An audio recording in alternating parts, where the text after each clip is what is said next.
शेगाव. शाळेचे नाव जिल्हा परिषद प्राथमिक शाळा खानापूर. मी इयत्ता 4थीत शिकणारी विद्यार्थिनी आहे. आदरणीय व्यासपीठ, वंदनीय गुरुवर्ग आणि येथे उपस्थित माझ्या बालमित्रांनो, आज मी तुम्हाला अशा एका आनंदरागिणीबद्दल सांगणार आहे जिचे नाव ऐकताच प्रत्येक भारतीयाची छाती अभिमानाने फुलून येते. त्या म्हणजे क्रांतीची धगधगती मशाल, झाशीची राणी लक्ष्मीबाई. नव्हती कसली भीती तिला ना मरणाची पर्वा होती. नव्हती कसली भीती तिला ना मरणाची पर्वा होती. ती तर साक्षात रणचंडिका क्रांतीची एक ज्वाला होती.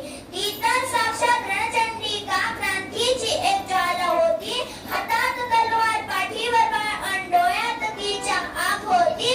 हातात तलवार, पाठीवर बाळ अन डोळ्यात तिच्या आग होती. ती झाशीची राणी नव्हती, ती तर भारत मातेची वाघीण होती. ती झाशीची राणी नव्हती, ती तर भारत मातेची वाघीण होती.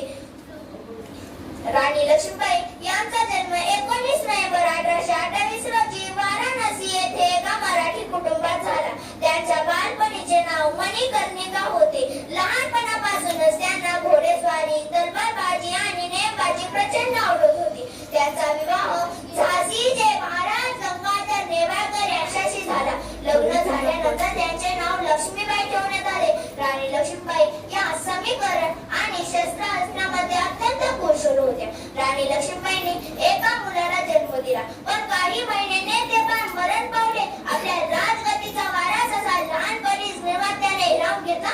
यामुळे संकटाचा डोंगर गंगाधररावांवर कोसळला. दुःखी झालेल्या गंगाधररावांनी 21 नोव्हेंबर 1853 रोजी आपले प्राण सोडले. राजांच्या जाण्यामुळे झाशी दुःखात बुडाली.